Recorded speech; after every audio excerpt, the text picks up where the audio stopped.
Part 1. Now, there are also some workshops and other activities. They'll all take place at least once every day, so everyone who wants to take part will have a chance. Good. We're particularly interested in cookery. You don't happen to have a cookery workshop, do you? We certainly do. It's going to focus on how to make food part of a healthy lifestyle. And it'll show that even sweet things like cakes can contain much less sugar than they usually do. That might be worth going to. We're trying to encourage our children to cook. Another workshop is just for children, and that's on creating posters to reflect the history of the town. The aim is to make children aware of how both the town and people's lives have changed over the centuries. The results will be exhibited in the community centre. Then, the other workshop is in toy making, and that's for adults only. Oh, why's that? Because it involves carpentry. Participants will be making toys out of wood, so there'll be a lot of sharp chisels and other tools around. It makes sense to keep children away from it. Exactly. Now, let me tell you about some of the outdoor activities. There'll be supervised wild swimming. Wild swimming? What's that? It just means swimming in natural waters, rather than a swimming pool. Oh, OK. In a lake, for instance. Yes. There's a beautiful one just outside the town, and that'll be the venue for the swimming. There'll be lifeguards on duty, so it's suitable for all ages. And finally, there'll be a walk in some nearby woods every day. The leader is an expert on insects. He'll show some that live in the woods and how important they are for the environment. So there are going to be all sorts of different things to do during the festival. There certainly are. If you'd like to read about how the preparations for the festival are going, the festival organizer is keeping a blog. Just search online for the festival website, and you'll find it. Well, thank you very much for all the information. You're welcome. Goodbye. Goodbye. Part 2. I'm very pleased to welcome this evening's guest speaker, Mark Logan, who's going to tell us about the recent transformation of Minster Park. Over to you, Mark. Thank you. I'm sure you're all familiar with Minster Park.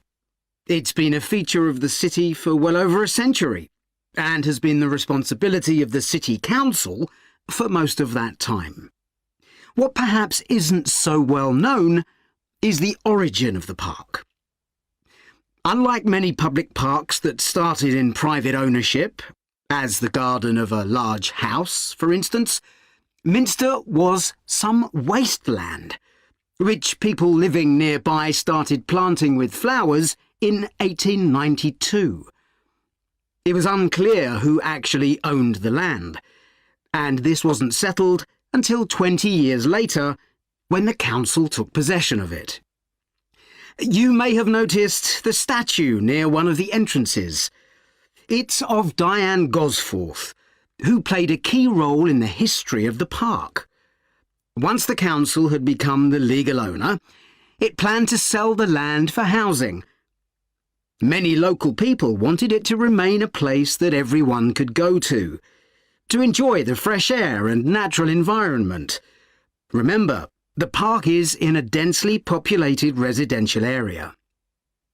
Diane Gosforth was one of those people, and she organised petitions and demonstrations, which eventually made the council change its mind about the future of the land.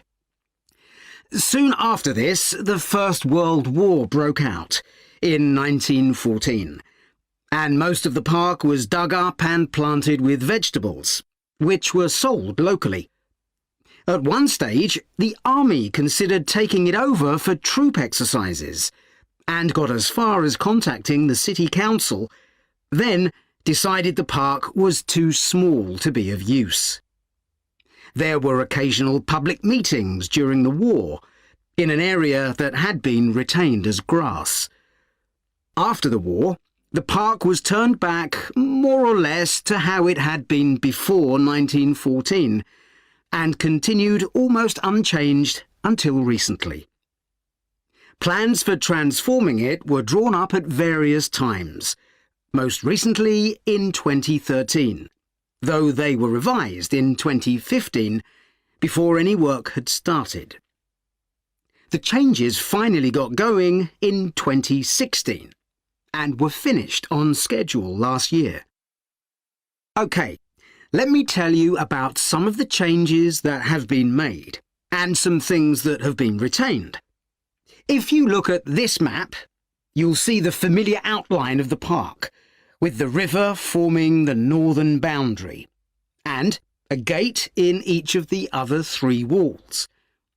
The statue of Diane Gosforth has been moved. It used to be close to the south gate, but it's now immediately to the north of the lily pond, almost in the centre of the park, which makes it much more visible. There's a new area of wooden sculptures, which are on the riverbank, where the path from the east gate makes a sharp bend. There are 2 areas that are particularly intended for children. The playground has been enlarged and improved, and that's between the river and the path that leads from the pond to the river.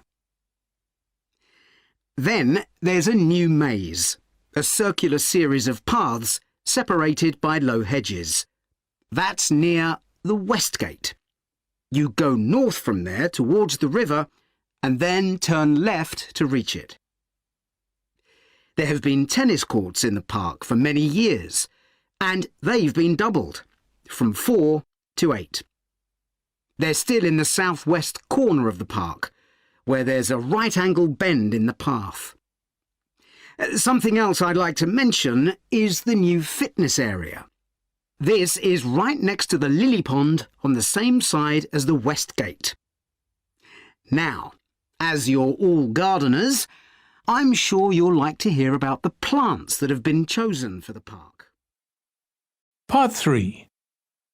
OK, Graham, so let's check we both know what we're supposed to be doing. OK.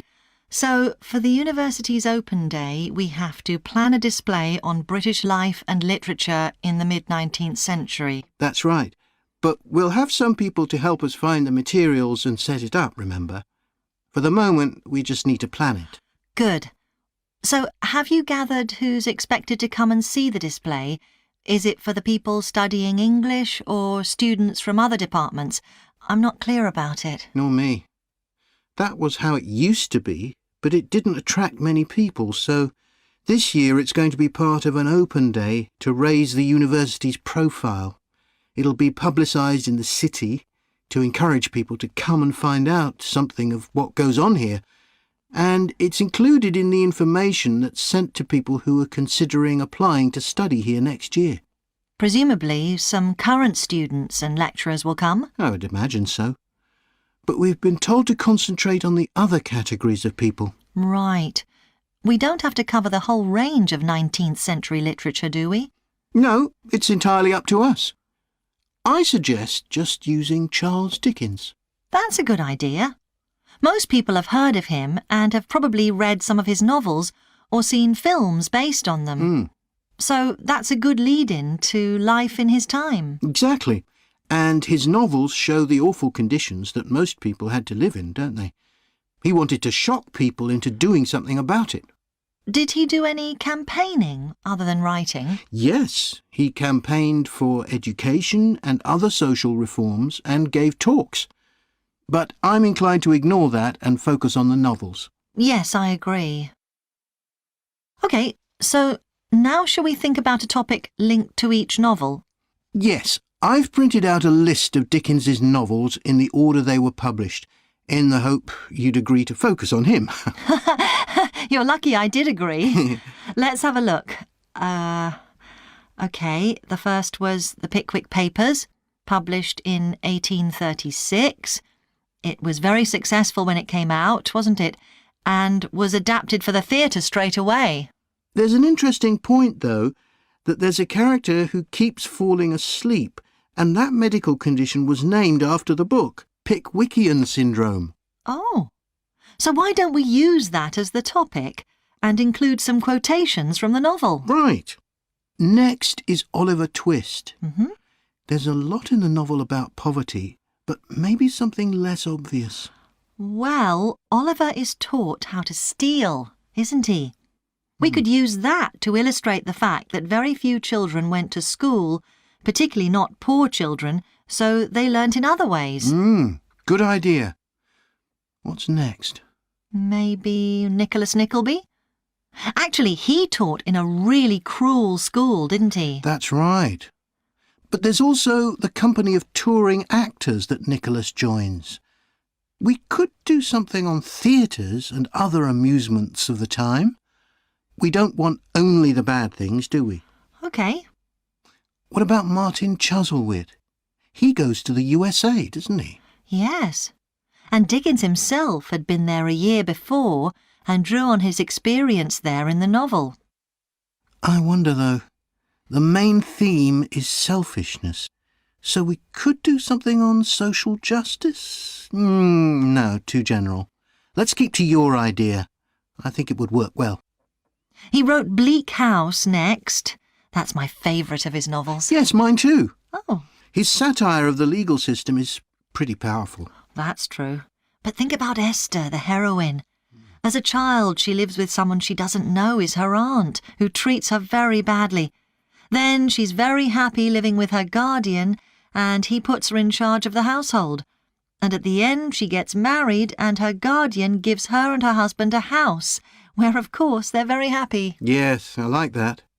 What shall we take next? Little Dorrit? Old Mr. Dorrit has been in a debtor's prison for years. So was Dickens's father, wasn't he? That's right. What about focusing on the part when Mr. Dorrit inherits a fortune and he starts pretending he's always been rich? Good idea. OK. So next we need to think about what materials we want to illustrate each issue. That's going to be quite hard. Part 4. I'm going to report on a case study of a programme which has been set up to help rural populations in Mozambique, a largely agricultural country in Southeast Africa. The programme worked with 3 communities in Chikwalakwala district, near the Limpopo River. This is a dry and arid region with unpredictable rainfall. Because of this, people in the area were unable to support themselves through agriculture, and instead they used the forest as a means of providing themselves with an income, mainly by selling charcoal. However, this was not a sustainable way of living in the long term, as they were rapidly using up this resource. To support agriculture in this dry region, the programme focused primarily on making use of existing water resources from the Limpopo River by setting up systems of irrigation, which would provide a dependable water supply for crops and animals. The programme worked closely with the district government in order to find the best way of implementing this. The region already had one farmers' association, and it was decided to set up 2 more of these. These associations planned and carried out activities including water management, livestock breeding and agriculture, and it was notable that in general women formed the majority of the workforce. It was decided that in order to keep the crops safe from animals, both wild and domestic, special areas should be fenced off where the crops could be grown. The community was responsible for creating these fences, but the programme provided the necessary wire for making them. Once the area had been fenced off, it could be cultivated. The land was dug so that vegetables and cereals appropriate to the climate could be grown, and the programme provided the necessary seeds for this. The programme also provided pumps, so that water could be brought from the river in pipes to the fields. However, the labour was all provided by local people, and they also provided and put up the posts that supported the fences around the fields. Once the programme had been set up, its development was monitored carefully. The farmers were able to grow enough produce not just for their own needs, but also to sell. However, getting the produce to places where it could be marketed was sometimes a problem, as the farmers did not have access to transport, and this resulted in large amounts of produce, especially vegetables, being spoiled. This problem was discussed with the farmers' associations, and it was decided that in order to prevent food from being spoiled, the farmers needed to learn techniques for its preservation.